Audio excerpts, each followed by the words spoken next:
Hello everyone, welcome to ढिबरी की class. तो आज का हमारा टॉपिक स्टार्ट करने से पहले हम थोड़ा रिकॉल करेंगे। कल हमने न्यूलिथिक एज पे ख़त्म किया था, तो आज हम न्यूलिथिक एज से ही स्टार्ट करते हैं। तो हम पहले न्यूलिथिक एज के फीचर्स देख लेते हैं कि न्यूलिथिक एज के फीचर्स क्या क्या रहे। न्यूलिथिक एज के जो फीचर्स हैं वो है एग्रीकल्चर स्टार्ट हो गया रहता है। पहले जो पुराने ज़माने के लोग रहते हैं वो वेंडरिंग लाइफ और नोमैडिक लाइफ जी रहे होते हैं, खाना बदोश की तरह यहाँ वहाँ खाने की तलाश में जा रहे होते हैं। ये हमने प्रीवियस वीडियो में देख चुके हैं। अब आगे क्या होता है? आगे ये होता है कि एग्रीकल्चर वो स्टार्ट कर देते हैं, फार्मिंग स्टार्ट हो जाती है। फार्मिंग स्टार्ट होने के कारण उनकी लाइफ में स्टेबिलिटी आ जाती है, स्टेबल लाइफ जीने लगते हैं वो। अब तक व्हील का इन्वेंशन भी हो चुका रहता है। व्हील का इन्वेंशन होने के कारण उनको पता हो जाता है कि अब पॉट्स बनाए जा सकते हैं। इससे नए नए पॉट्स, मिट्टी के बर्तन अलग अलग तरह से हम बना सकते हैं। तो ये सारे काम भी स्टार्ट हो जाते हैं एग्रीकल्चर आने के बाद। अब देखते हैं कि इसका प्रूफ हमको कहाँ कहाँ मिल रहा है। प्रूफ देखते हैं। प्रूफ हमको पहला मिल रहा है अर्जुनी में, जो कि है दुर्ग में। ये जगह को, प्लेस को आप उसके मतलब दोनों ही नाम याद रखेंगे कि दुर्ग में है तो कहाँ पे है। अर्जुनी आपको याद रखना पड़ेगा। चितवा डोंगरी, मोहल्ला मानपुर चौकी, क्योंकि कई बार ऐसे मैच करने को आ जाता है कि आप ये अर्जुनी कहाँ पे है, किस जगह पे मिलेगा। ये सारे नाम दे देंगे और इनका क्रम बदल दिया जाएगा ताकि आप उसको मैच द कॉलम की तरह ये इसको बना के दे सकते हैं। तो दोनों ही नाम आपको याद होने चाहिए।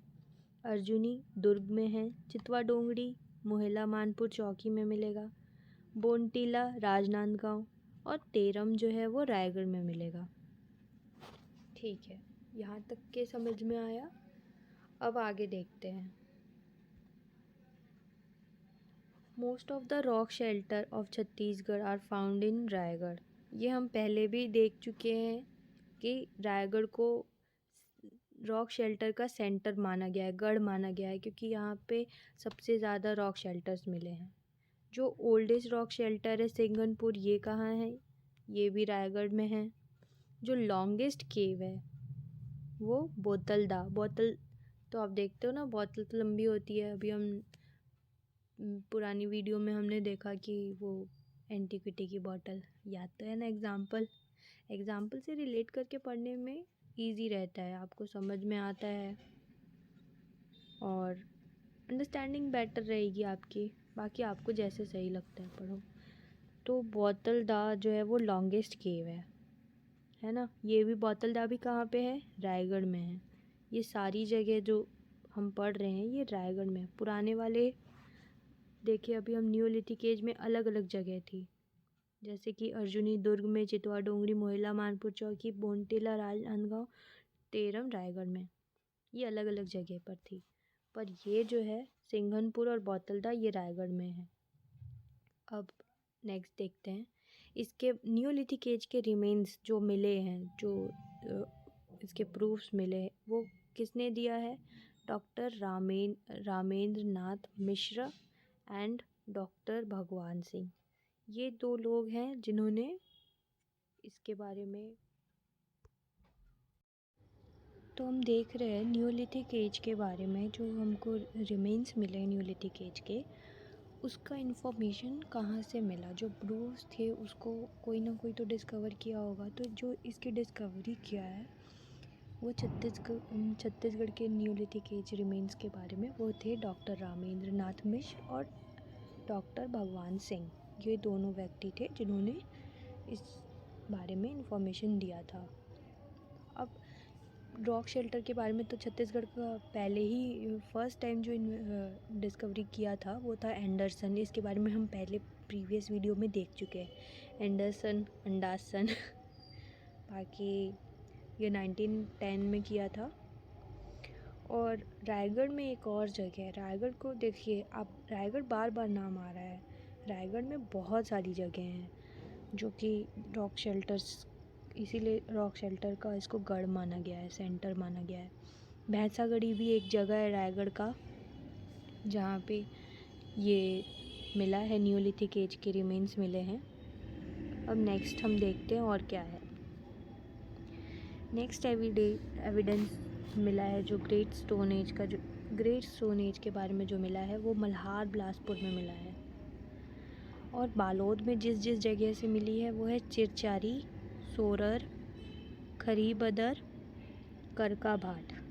क्या क्या जगह है? चिरचारी, सोरर, करही भदर और करका भाट, ये सारी जगह हैं। मैंने आपको बता दिया है कि आपको इसे स्टोरी कैसे बनानी है, इसको फ़नी कैसे बना सकते हैं आप रियलिस्टिक होना ज़रूरी नहीं है। स्टोरी जो है आपकी वो मतलब फ़नी होनी चाहिए, जो आपके दिमाग में बैठी रहे, जिससे आप इसको याद कर सकें, है ना। करी भदर का हो जाएगा, करी मतलब छत्तीसगढ़ी से आप जोड़ सकते हैं। करनी को कहते हैं करी। भदर ब्रदर को बोल सकते हैं, भदर बोल सकते हैं। ऐसे आप रिलेट कर करके आप बना सकते हैं इसको, है ना। आगे हम और देखते हैं रॉक पेंटिंग्स ऑफ छत्तीसगढ़। अभी जो है रिमेन्स के बारे में देखा हमने, अब देखते हैं कि और पेंटिंग्स जो पत्थरों पे रॉक एडिक्ट हो गई या रॉक पेंटिंग हो गई, उसकी डिस्कवरी किसने किसने करी है, वो कहाँ कहाँ मिले हैं, कौन कौन सी जगह हैं, ये सब हम रॉक पेंटिंग्स ऑफ छत्तीसगढ़ में देख लेंगे। ये सबसे पहले तो इसकी जो डिस्कवरी की थी वो एंडरसन ने की थी। ये नाम बार बार आपको दिखेगा क्योंकि ये पहला व्यक्ति था जिसने हिस्ट्री की बहुत सारी चीज़ों की, जैसे रॉक एडिक्ट्स, केव एडिक्ट्स, इन सब की खोज करी थी, डिस्कवरी करी थी। ये प्रूफ इसी ने ही दिया था सबसे पहले। छत्तीसगढ़ में मिला है जो भी। The publication of rock paintings of Singhanpur mentioned in, मतलब ये जो रॉक पेंटिंग्स मिली हैं उसके बारे में इंडियन पेंटिंग 1918 में छपा है। ये एक मतलब आर्टिकल समझ लीजिए, या फिर कुछ रॉक पेंटिंग्स छत्तीसगढ़ के सिंघनपुर में मिली है वो पब्लिश हुई हैं इन बुक्स में। ये 2 बुक हैं, इंडियन पेंटिंग 1918 और जो इंसाइक्लोपीडिया ब्रिटानिका की 13th एडिशन थी उसमें भी ये पब्लिश्ड हुई हैं, ये रॉक पेंटिंग्स सिंघनपुर की। ये ध्यान में रखिएगा, ये प्लेस भी ध्यान में रखिएगा और ये नाम भी ध्यान में रखिएगा, इंसाइक्लोपीडिया ब्रिटानिका और इंडियन पेंटिंग। इंसाइक्लोपीडिया ब्रिटानिका के भी 13th एडिशन में है, जो मिल जाएगी आपको रॉक पेंटिंग्स देखने को, क्योंकि उसमें पब्लिश हुई हैं। अब देख लेते हैं प्लेसेस कहाँ कहाँ मिली है ना। उड़कुड़ा, कान्हा गाँव, गोटी टोला, कुलगाँव, खैर खेरा, घोड़सार। मैं आपको इनके मतलब वर्ड रिलेट करना बताऊंगी, स्टोरी आप खुद क्रिएट करिए, है ना। मेरी स्टोरी तो है, मैं अपने लिए क्रिएट की हुई है, पर मैं अपनी सारी स्टोरीज़ यहाँ पे नहीं बता रही हूँ। मैं आपको स्टोरी क्रिएट करना भी बता रही हूँ ताकि आप सिर्फ मेरे ऊपर डिपेंडेंट ना रहो, आप खुद की स्टोरी भी क्रिएट कर सको। कान्हा गाँव को कान्हा जी बहुत हमारे डाइटी हैं, हिंदुइज़्म में आप जानते हैं कान्हा जी को बहुत ज़्यादा माना जाता है। तो श्री कृष्ण का गांव यानी कि कान्हा गांव में आप कान्हा को एक व्यक्ति भी कंसीडर करके चल सकते हैं। उड़कुड़ा यानी कि कूड़ा आपको दिख रहा है यहाँ पे, गाड़ी वाला आया घर से कचरा निकाल वाला कूड़ा जो होता है ना, वो है कूड़ा उड़ा रहा है कान्हा। उड़कुड़ा कूड़ा उड़ा रहा है। गोटी टोला, गोटी भी एक व्यक्ति हो सकता है, और टोला वो जो नापने वाला, तोल करने वाला होता है ना, वो हो सकता है। ऐसे बहुत सारी चीज़ों से आप उसको इनोवेटिव बना सकते हैं, और भी चीज़ें आप उसमें ऐड कर सकते हैं। ज़रूरी नहीं है कि वही मतलब मैंने कहा जैसा कि रियलिस्टिक नहीं होनी चाहिए, वो सिर्फ फ़नी होनी चाहिए। रियलिस्टिक भी हो सकती है पर रियलिस्टिक चीज़ें ज़्यादा याद नहीं रहती हैं, फ़नी होनी चाहिए तो आपको याद हो जाएगी। घोड़सार में तो आपको ये सारी तो इजी नाम ही हैं। घोड़सार में आपको घोड़ा दिख रहा होगा, गांव है ही, है ना। खैर से खैरियत आप समझ सकते हो, कितना अच्छा गाना है ना खैरियत। कौन सा गाना था वो, खैरियत पूछो ऐसी करके है ना वो, मेरे को याद नहीं है ये गाना, पर आप समझ गए होगे। अब हम नेक्स्ट देखते हैं, मोहेला मानपुर चौकी। यहाँ पे चितवा डोंगरी में भी ये डिस्कवर किया गया था। रामेंद्र नाथ मिश्र और भगवान सिंह के द्वारा डिस्कवर किया गया है चितवा डोंगरी में। यहाँ पे ड्रैगन के समान आकृति मिली है, मतलब जो डिज़ाइंस है वो ड्रैगन के शेप्स के मिली हैं। जो पेंटिंग मिली हैं वो ड्रैगन के शेप से मिलती जुलती मिली है। और राजनांदगांव में बोनटीला भी अब याद करोगे, पहले कहाँ देखे, याद करो न्यूलिथिक एज के रिमेन्स में भी देखे हो बोनटीला राजनांदगांव में, है ना। चितवा डोंगरी भी वहाँ मिला है ना। तो ये सारी चीज़ें रिलेट कर करके पढ़ोगे तो इजी रहेगा। इसी में एक फैक्ट और है, 1923 से 1927 तक, मतलब इस जो पीरियड के दौरान अमरनाथ दत्त, ये नाम याद रखना, अमरनाथ दत्त ने भी रायगढ़ रीजन में ये रॉक शेल्टर्स की डिस्कवरी करी थी। कब, 1923 से 1927 के बीच में, ये पीरियड के बीच में इन्होंने डिस्कवरी करी थी क्या चीज़ की, रॉक शेल्टर्स की। कहाँ पे करी थी, रायगढ़ रीजन में। ये भी एक इम्पॉर्टेंट फैक्ट था, मैं लिखना भूल गई। और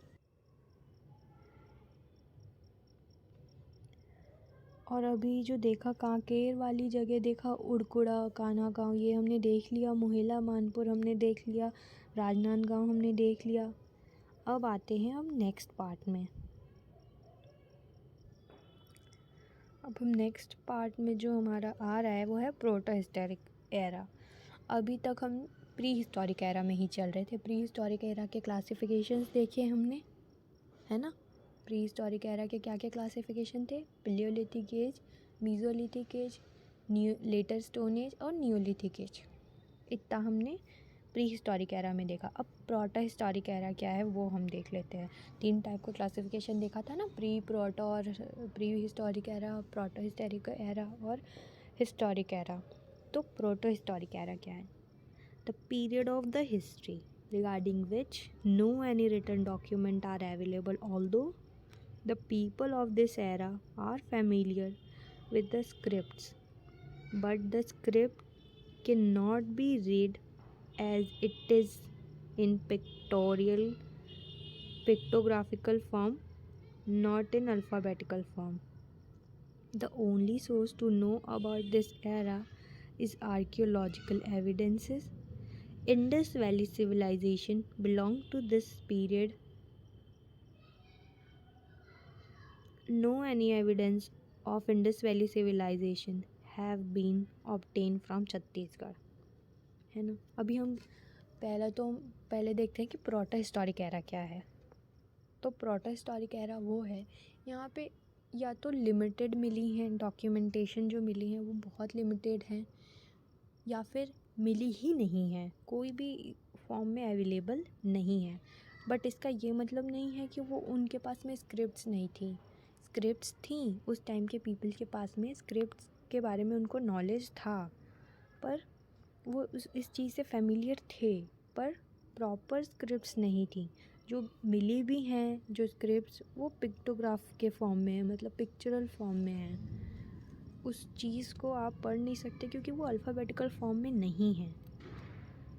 तो इसके बारे में जानने का सिर्फ एकमात्र जो ज़रिया मिला है वो आर्कियोलॉजिकल एविडेंस है। आप उसका आर्कियोलॉजिकल एविडेंस हमने पहले भी देखा, कहाँ पे देखा था, टूल्स में देखा था ना, मैंने एग्जांपल दिया था ज्ञानवापी वाला। तो आर्कियोलॉजिकल एविडेंस से मिल जाएगा। इसका सबसे बड़ा एग्ज़ाम्पल, और या फिर ये कह लेंगे हम कि एकमात्र एग्ज़ाम्पल जो है वो इंडस वैली सिविलाइजेशन है। इंडस वैली सिविलाइजेशन को हम सबसे पुरानी सभ्यता मानते हैं, है ना। पर हमको छत्तीसगढ़ का इतिहास पढ़ना है ना। अभी हम छत्तीसगढ़ का इतिहास पढ़ रहे हैं, इंडियन हिस्ट्री नहीं पढ़ रहे हैं, सीजी हिस्ट्री पढ़ रहे हैं। तो सीजी हिस्ट्री में इसका कोई भी एविडेंस नहीं मिला है, तो हमको इंडस वैली सिविलाइजेशन को नहीं पढ़ना है। हमको सिर्फ ये जानना है कि प्रोटो हिस्टोरिक एरा क्या था। प्रोटो हिस्टोरिक एरा को एक ट्रांजिशन पीरियड भी आप समझ सकते हो। प्री हिस्टोरिक एरा और हिस्टोरिक एरा के बीच का ट्रांजिशन पीरियड था वो, आप ऐसा समझ लो। ये जो नाम है बोस्ट्रोफेडेन स्क्रिप्ट, ये जो मिली थी, ये सांप नुमा आकार की होती है। मतलब जैसा आपने देखा होगा ना, रुको मैं ऐसे ना ड्रॉ करके दिखाती हूँ। स्पाइरल शेप की ऐसे ऐसा कुछ होता है, ऐसा ऐसा। इसको बोस्ट्रोफेडेन स्क्रिप्ट कहते हैं। ऐसा दिखता है वो कुछ लगभग। तो ऐसी स्क्रिप्ट थी बोस्ट्रोफेडेन स्क्रिप्ट, जो उस टाइम की हमको मिली है। इंडस वैली सिविलाइजेशन के बारे में हमको नहीं पढ़ना है सीजी हिस्ट्री में, क्योंकि इसके एविडेंस यहाँ पे नहीं मिले हैं, अभी तक नहीं मिले हैं। बाकी आगे मिल जाए तो अलग बात है, पर अभी तक नहीं मिले हैं। नेक्स्ट हम देखते हैं, आ जाते हैं अपने हिस्टोरिक एरा में। प्रोटो हिस्टोरिक जो है वो ट्रांजिशन पीरियड समझ के आप चल सकते हैं, उसमें कोई बहुत ज़्यादा समझने वाली बात है नहीं। अब देखते हैं हिस्टोरिक एरा। तो हिस्टोरिक एरा क्या रही, इसमें स्क्रिप्ट भी अवेलेबल थी और इसको आराम से पढ़ा भी जा सकता था, है ना। समझ आ रहा होगा, इतना तो इजी है ये। अब इसका जो सबसे पहला पार्ट आएगा वो है वैदिक एज। ये कब से कब तक था, 1500 बीसी से 1600 बीसी तक। अब बीसी का मतलब आप वो मत समझ लेना डैश डैश डैश बहन डैश डैश डैश, है ना फुग्गी, तेरा दिमाग उसी में जाएगा, तो तू वो मत समझना। बीसी जो है वो कोई गाली नहीं है, मेरे को पता है कि ये सब बताने की बात नहीं है, पर थोड़ा माइंड डिस्ट्रैक्ट करने के लिए। बीसी यहाँ पे बिफोर क्राइस्ट है। क्राइस्ट के जन्म के पहले के टाइम को हम बिफोर क्राइस्ट लेके चलते हैं ना। हिस्ट्री तो वैसे ही क्लासिफाई करते हैं टर्म्स में कि कौन से पीरियड तक कौन सा रहा है, तो वो बीसी 1500 बीसी से 600 बीसी तक। अब जो इसको भी दो पार्ट में क्लासिफाई किया गया है, अर्ली वैदिक as and later Vedic as. Early वैदिक एज जो है वो आपका ऋग वैदिक एज रहा है, 1500 बीसी से 1000 बीसी तक। और जो लेटर वैदिक एज आएगा वो आपका 1000 बीसी से 600 बीसी तक का रहेगा। ये जो पीरियड था इसमें आप देखेंगे, मतलब जो एंशंट हिस्ट्री वगैरह में आप देखें कि हिंदू, मैंने आपको पहले वीडियो में बताया होगा हिंदू हिस्ट्री, तो वैदिक एज जो है ये पूरा हिंदू हिस्ट्री ही है लगभग। इसमें वेद वगैरह के बारे में हम पढ़ेंगे आगे। इसके जो क्रिएटर थे, द क्रिएटर ऑफ वैदिक एज वॉज आर्यंस, आर्य, जो हम कहते हैं आर्य थे, है ना, ऐसा माना जाता है। अब ये इस चीज़ की भाई मैं कोई पुष्टि नहीं कर रही हूँ, मेरे को नहीं पता है इसके बारे में। मैंने जो सुना है, जो अपने टीचर से मैंने सुना है, वो मैं आपको बता रही हूँ कि जो आर्य थे वो यहाँ के रहने वाले नहीं थे, ये हिस्टोरियंस का मानना है। ऐसा मेरे टीचर ने बताया है कि जो हिस्टोरियंस थे वो ऐसा बिलीव करते थे कि जो आर्य हैं वो यहाँ के रहने वाले नहीं थे, वो यहाँ आए थे और यहाँ रहने लगे, बस गए। तो इसीलिए हम, वो आए हुए थे, तो इसीलिए हम ऐसा मान के चल रहे हैं कि जो वैदिक एज का क्रिएशन यहाँ पर हुआ था वो किसके द्वारा किया गया था, आर्यों के द्वारा किया गया था। अब देखते हैं लेटर वैदिक एज, ये क्या है। इसमें इसके बारे में हम देख लेते हैं। इसमें कोई मतलब थोड़े फैक्ट वाली चीज़ें हैं जो हमको देखना है। जो समुद्र वगैरह के बारे में मेंशन किया गया है वो है सतपथ ब्राह्मण में किया गया है। विंध्याचल माउंटेन के बारे में, यानी कि जो विंध्याचल पहाड़ है उसमें वो कौस्तिकी उपनिषद में उसका वर्णन किया गया है, मेंशन किया गया है। ये सारी जो लेटर वैदिक एज की जो चीज़ें मेंशन्ड हैं ये उन बुक्स के नाम हैं। आप देख लीजिएगा। In other literature Reva river is also mentioned which has been identified as Narmada river. Narmada river को ही पहले रेवा रिवर कहा जा रहा था। किसी किसी लिटरेचर में इसका मेंशन है। और later Vedic age Bastar is called age दचिक देक, है ना। बस्तर जो आपका दंडकारण्य वाला एरिया है, जो नीचे है, साउथर्न मोस्ट पार्ट छत्तीसगढ़ का, उसको दक्षिक दिक बोला जाता था, क्योंकि वो साउथ में है, दक्षिण में है, इसलिए उसका नाम दक्षिक दिक के नाम से भी लेटर वैदिक एज में बस्तर को बुलाया जाता था। अब धीरे धीरे बढ़ते जाएंगे तो टर्मिनोलॉजी बदलती जाएंगी, नाम बदलते जाएंगे, पर हमको ये सारे नाम को ध्यान में रखना है कि कब कौन सा नाम यूज़ किया गया था। दक्षिक दिक लेटर वैदिक एज में बस्तर को बुलाया जाता था। किसको बुलाया जाता था? बस्तर को बुलाया जाता था। अब हम देखते हैं रामायण के बारे में। अब रामायण की एंट्री हो चुकी है ना स्टोरी में। तो जो रामायण में in Ramayana age Chhattisgarh is divided into 2 part, that is South Koshal and Dandakaranya Bastar part. ये देखिए यहाँ पे मैंने इसको दिखाया है मैप के थ्रू, आपको समझ में आ जाएगा। ये जो उत्तरी भाग है, ये जो ऊपर वाला पार्ट है ना, ऊपर में आप देख सकते हैं नॉर्थ लिखा हुआ है, यहाँ पे नॉर्थ लिखा हुआ आ रहा है ना, ये वाला पार्ट कहाँ यार पेन, हाँ ये जो पार्ट है नॉर्थ वाला पार्ट, नॉर्थ रीजन, ये आपका क्या है,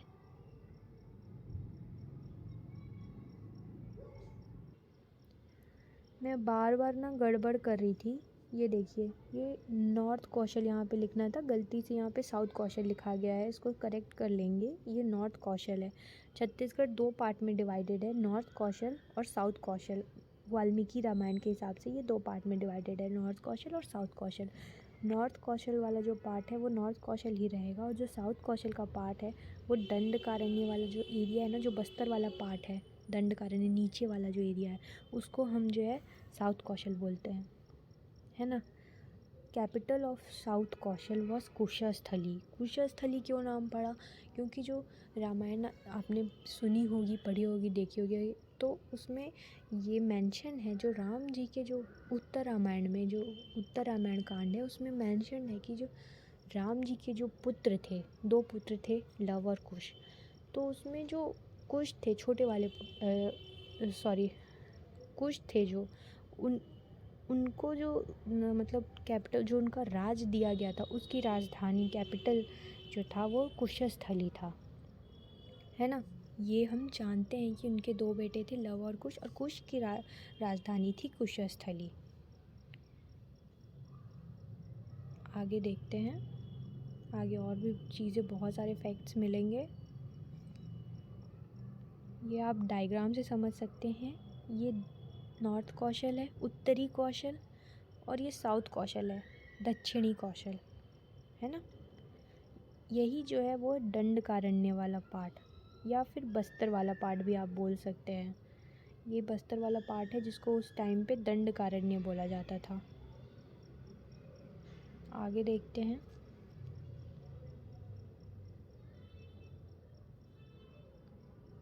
ये रामायण के फैक्ट्स हैं। Bhanumant had a daughter named Kaushalya. जो आपका छत्तीसगढ़ वाला पार्ट है ना, उसके ये भी हमने पीछे देखा क्या नाम, हाँ, जो साउथ कौशल था ना दंडकारण्य वाला, उसके जो किंग थे वो भानुमंत थे, और जो नॉर्थ कौशल था जो एरिया था वो किसके अंडर था? वो किंग दशरथ के अंडर था। मतलब अयोध्या वाला जो एरिया था वो किंग दशरथ का था, क्योंकि किंग दशरथ तो अयोध्या के राजा थे। नॉर्थ कौशल वाला उनका एरिया था। जो साउथ कौशल था दंडकारण्य वाला बस्तर वाला पार्ट, क्योंकि यहाँ बहुत ज़्यादा घने जंगल थे, वो एरिया जो था वो भानुमंत का था।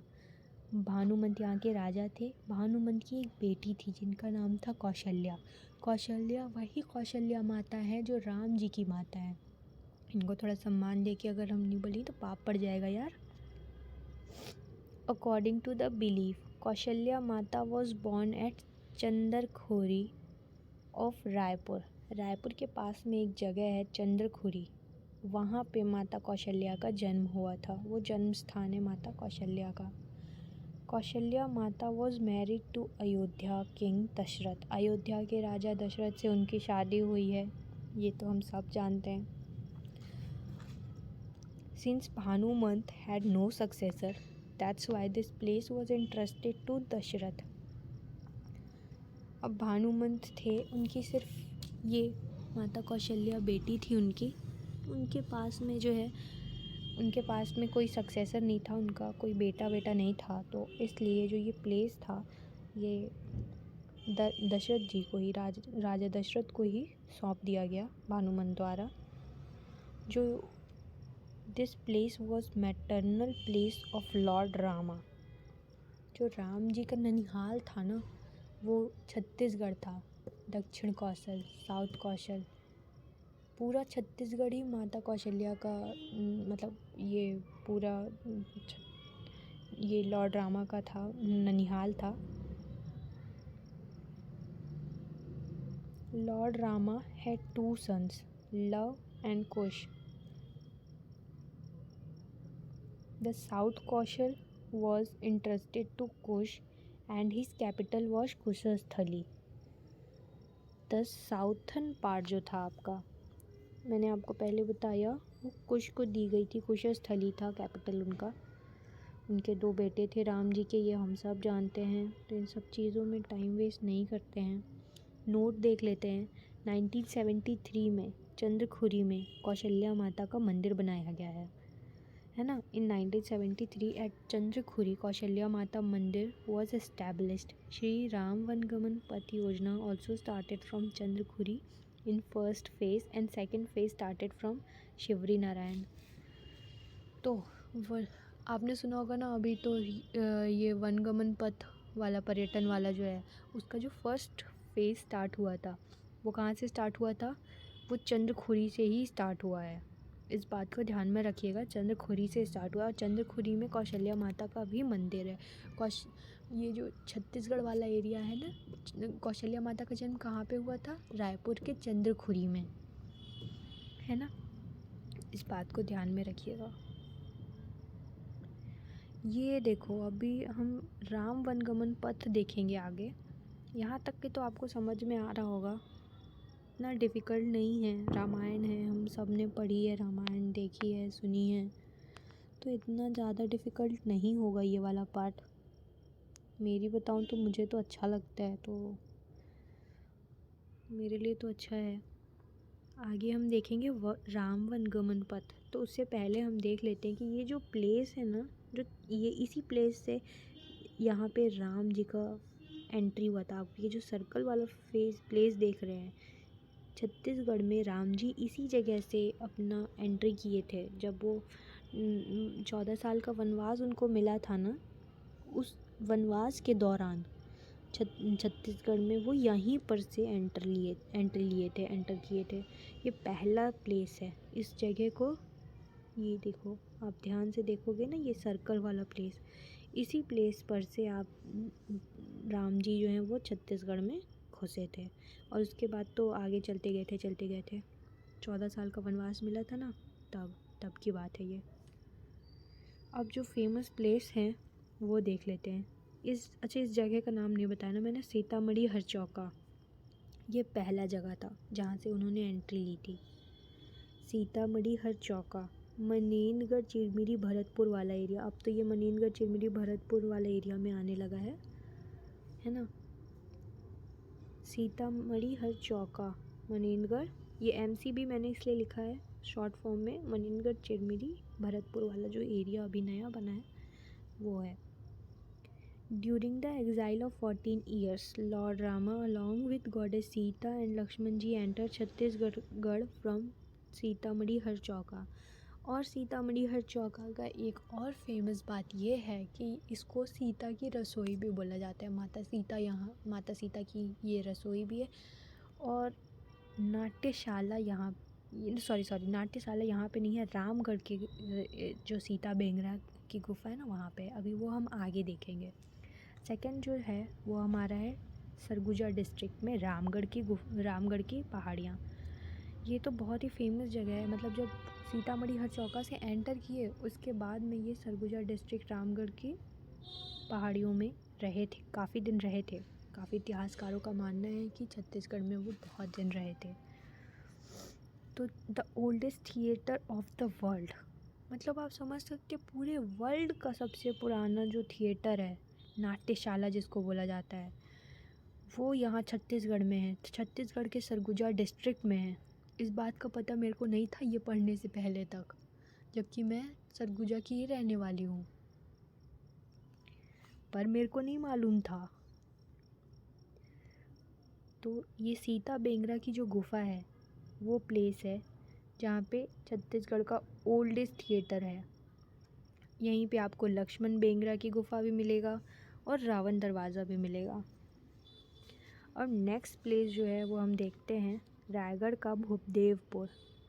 भूपदेवपुर में एक झरना है, राम झरना, है ना। ये इस जगह पे ऐसा मान्यता है, ऐसा माना गया है कि according to believe when goddess Sita was highly thirsty, lord Rama made a waterfall. इस समय क्या होता है ना, जब वो आते हैं तो ऐसा मान्यता है ना, मैं किसी भी बात का कोई प्रामाणिकता साबित यहाँ नहीं कर रही हूँ, मेरे को जितना पता है मैं वही बता रही हूँ। तो ऐसा मान्यता है कि जो माता सीता हैं वो बहुत ही प्यासी थी, तो राम जी ने पहाड़ी में धनुष से बाण मार के, है ना, बाण की मदद से एक वाटरफॉल का निर्माण कर दिया था कि पानी पीने के लिए वो वाटरफॉल बन गया था। जब उन्होंने बाण मारा ना तो वहाँ पे एक वाटरफॉल बन गया, सिर्फ क्योंकि माता सीता प्यासी थी, उनका प्यास बुझाने के लिए वो बनाया गया था। उसका नाम पड़ा राम झरना। ये कहाँ है? भूपदेवपुर में है, रायगढ़ के भूपदेवपुर में।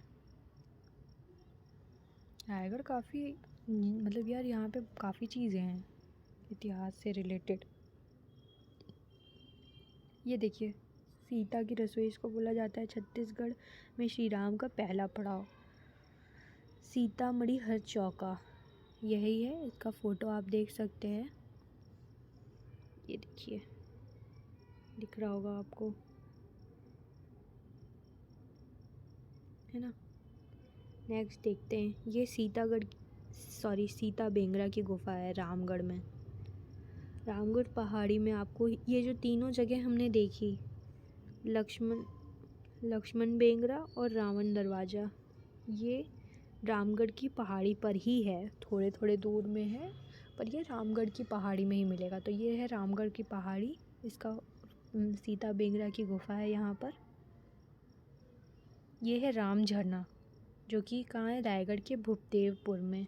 ये देखिए यहाँ पे, ये जहाँ से स्टार्ट हो रहा है ना, वहाँ पे ऐसा मान्यता है कि राम जी ने बाण चला के उसका निर्माण कर दिया था, क्या, वाटरफॉल का निर्माण कर दिया था।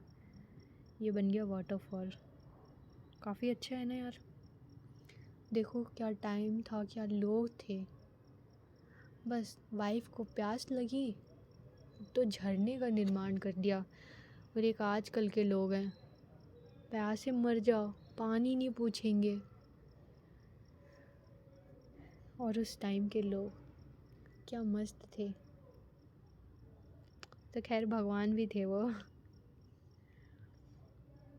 रामायण तो खुद ही बहुत बड़ी है यार, उस पर तो मतलब 3-3 घंटे का कथा हो जाता है। ये प्लेस देख लीजिए, झरने का फ़ोटो मैंने लगाया है, ये वही झरना है। अब आगे देखते हैं, आगे चलते हैं। महासमुंद के बलौदा बाज़ार में बार नवापारा में तुरतुरिया आश्रम है, जिसको ऐसा मान्यता है कि वो वाल्मीकि जी का आश्रम है। ये वही वाल्मीकि आश्रम है जहाँ पे लव कुश का जन्म हुआ था। माता Sita gave birth to Luv Kush. जब राम जी ने माता सीता का त्याग कर दिया था ना, जब उनको भेजा गया था कि तब ये यहाँ पे भेजा गया था इनको, तुरतुरिया आश्रम में, मतलब उनको वन में भेजा गया था, पर वो यहाँ महर्षि वाल्मीकि के आश्रम में आ गई थी।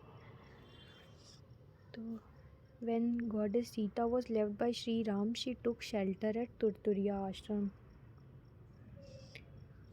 पर यार क्या दृश्य रहा होगा कि माता को जाना पड़ गया सिर्फ उस धोबी के कहने पे। धोबी था ना, हाँ धोबी था शायद, धोबी के कहने पे जाना पड़ गया। खैर धोबी के कहने पे नहीं जाना पड़ा, बेसिकली तो राम जी के कहने पे गई थी वो, लेकिन रीज़न तो धोबी था ना। शक, कितना बड़ा बीमारी है ये शक। धात्री सिहावा में, कांकेर में पंचवटी। पंचवटी वही जगह है जहाँ पे माता का रावण ने अपहरण किया था और जटायु जी ने रावण से लड़ते लड़ते अपने प्राण त्याग दिए थे। यहीं पर से उठा लिया था, कांकेर के पंचवटी से। ये जो जेसी लिखा हुआ है 7th नंबर पे, इसका नाम मतलब इसको शॉर्ट में लिखी हूँ मैं, जांजगीर चांपा वाला एरिया है ये। यहाँ पे खरौद है, खरौद और शिवरी नारायण जगह है जांजगीर चांपा में। अब खरौद नाम कैसे पड़ा खरौद जगह का?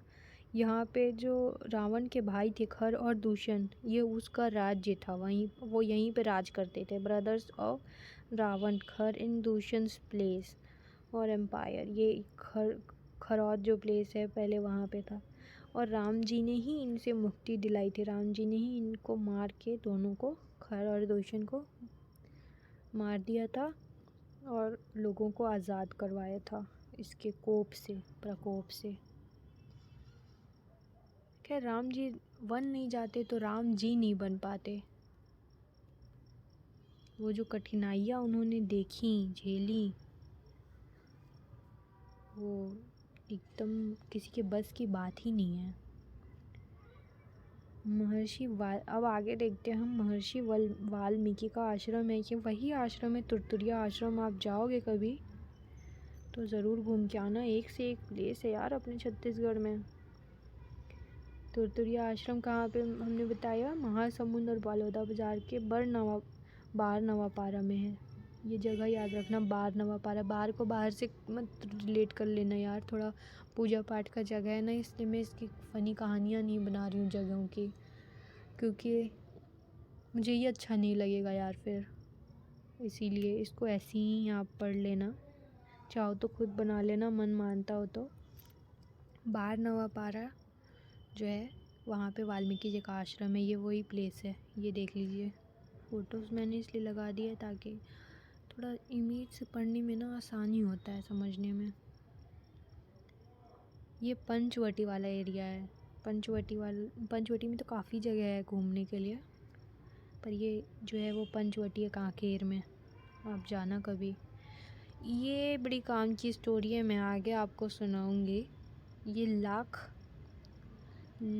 क्या नाम था इसका? लाख चाउर मंदिर, हाँ लाख चाउर मंदिर। इसकी स्टोरी मैं आपको बताऊंगी। ये खरौद का है, ये प्लेस जो है वो खरौद में है। खरौद यानी कहाँ का प्लेस हुआ? सोचो। ये देखो, खरौद जो है वो था हमारा जांजगीर और चांपा में, मैं खुद भूल गई थी।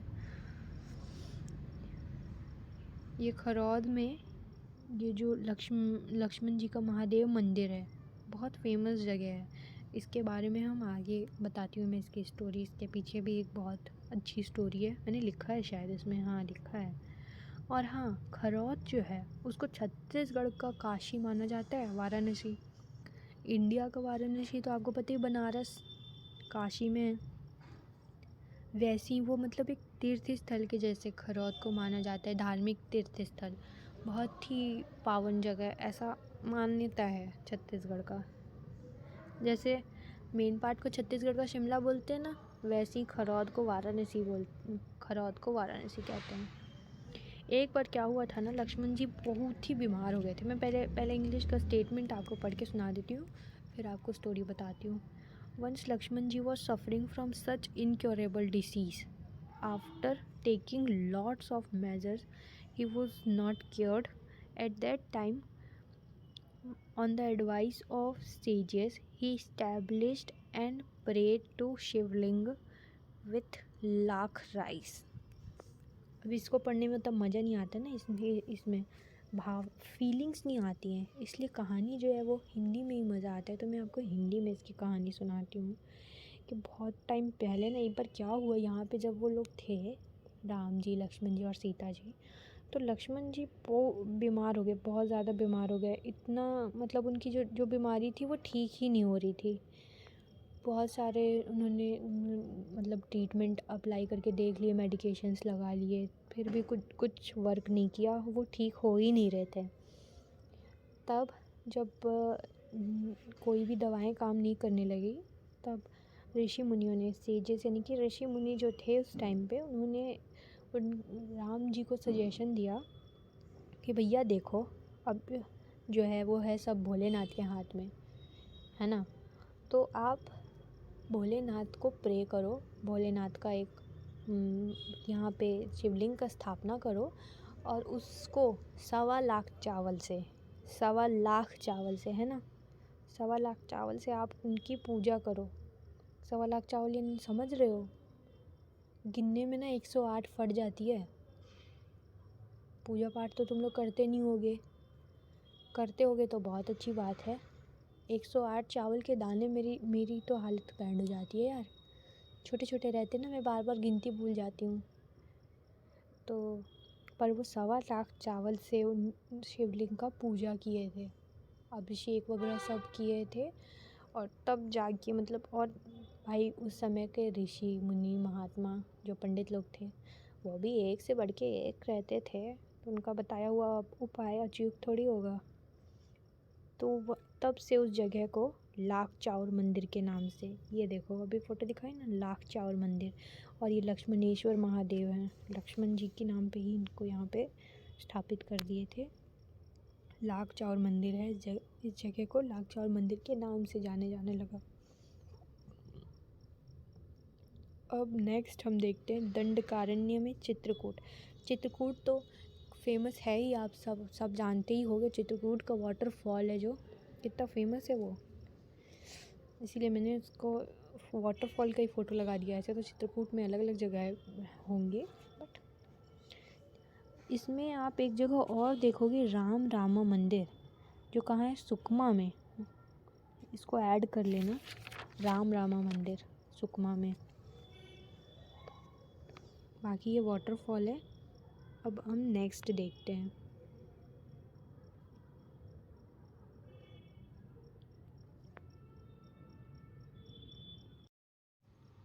तो चलिए अब हम सब मिलके एक बार रिकॉल कर लेते हैं कि आज हमने जो देखा है, जो पढ़ा है, वो क्या क्या रहा था, आज की टॉपिक्स क्या क्या थी, है ना।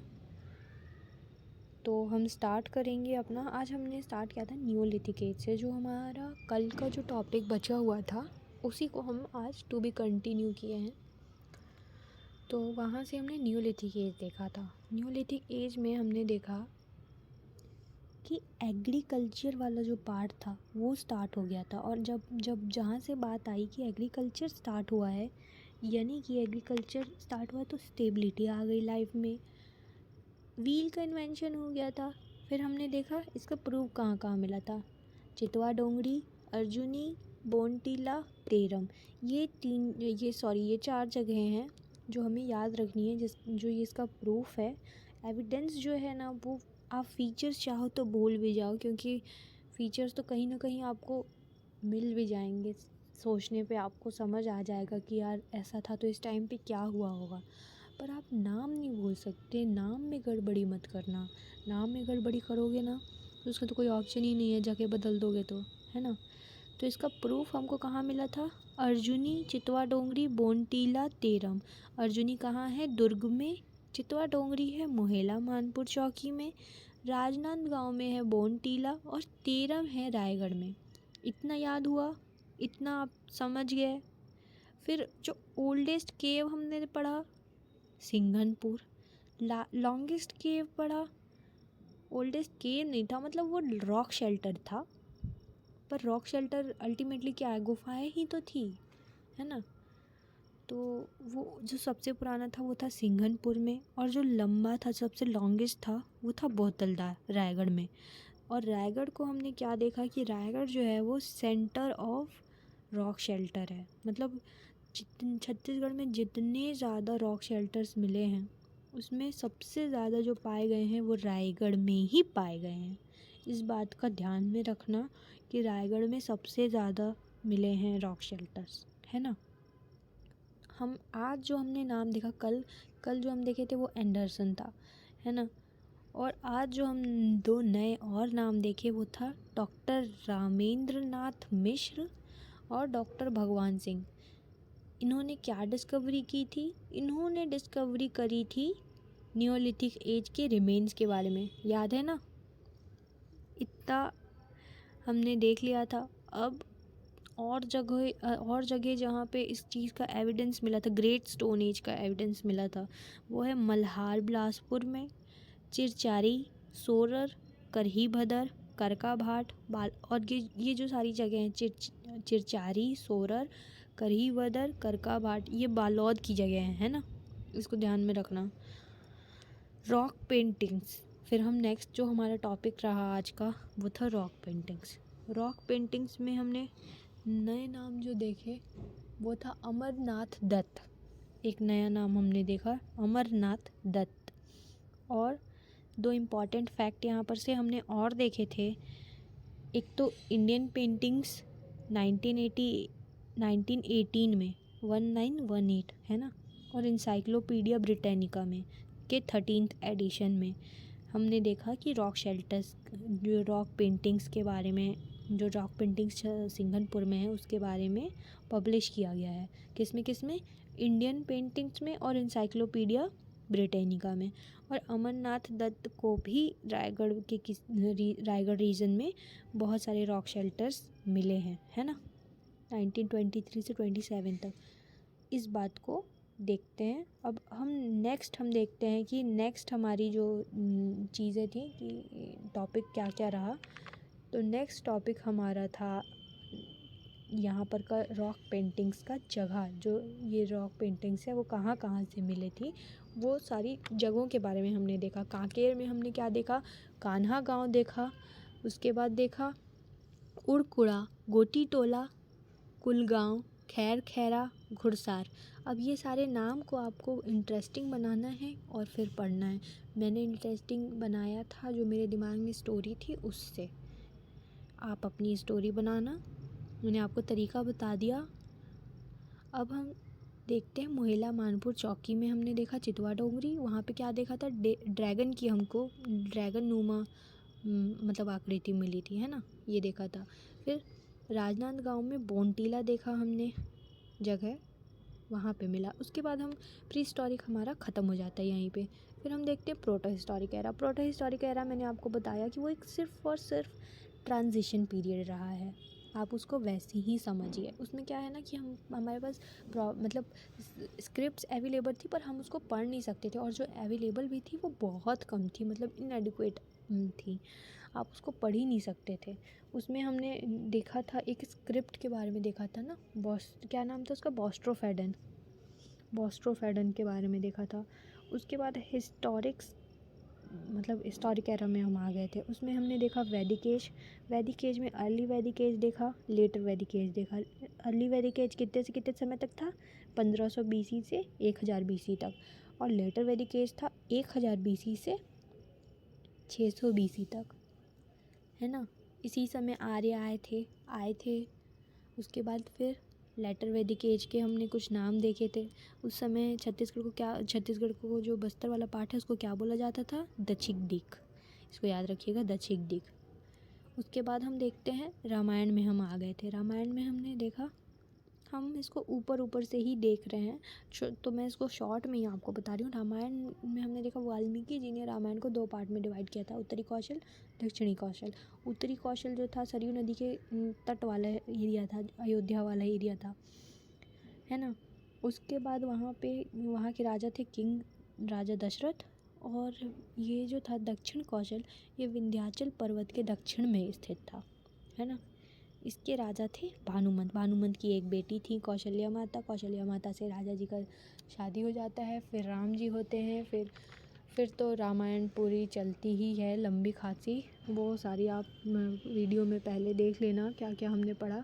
हाँ, एक इम्पॉर्टेंट फैक्ट ये भी याद रखो कि 75 स्थानों से श्री राम गुजरे थे छत्तीसगढ़ में, और 51 स्थानों पर रुके थे। 75 जो प्लेसेस हैं वहाँ से वो गुजरे थे, और 51 प्लेसेस से वो वहाँ, मतलब 51 ऐसे प्लेसेस हैं जहाँ पे वो रुके हुए थे, मतलब कुछ समय बिताया था उन्होंने।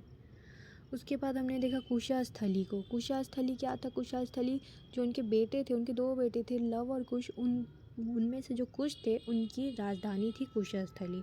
उसके बाद हम देखते हैं रायपुर के चंद्रखुरी में, जो रायपुर की जो चंद्रखुरी जगह थी वहाँ पे माता कौशल्या का मंदिर है ना। और ये उसके बाद में राम वनगमन जो पथ है उसमें सबसे पहला जो जगह था सीतामढ़ी हरचौका, वहाँ से राम जी ने एंट्री किया था छत्तीसगढ़ में, है ना। और माता कौशल्या का बर्थ प्लेस भी चंद्रखुरी था, ये एक इम्पॉर्टेंट फैक्ट है।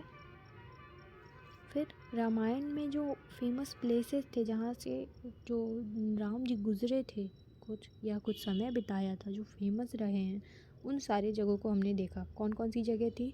सीतामढ़ी हरचौका, मनेन्द्रगढ़, चिरमिरी, भरतपुर वाला एरिया था वो, अभी का मनेन्द्रगढ़, चिरमिरी, भरतपुर।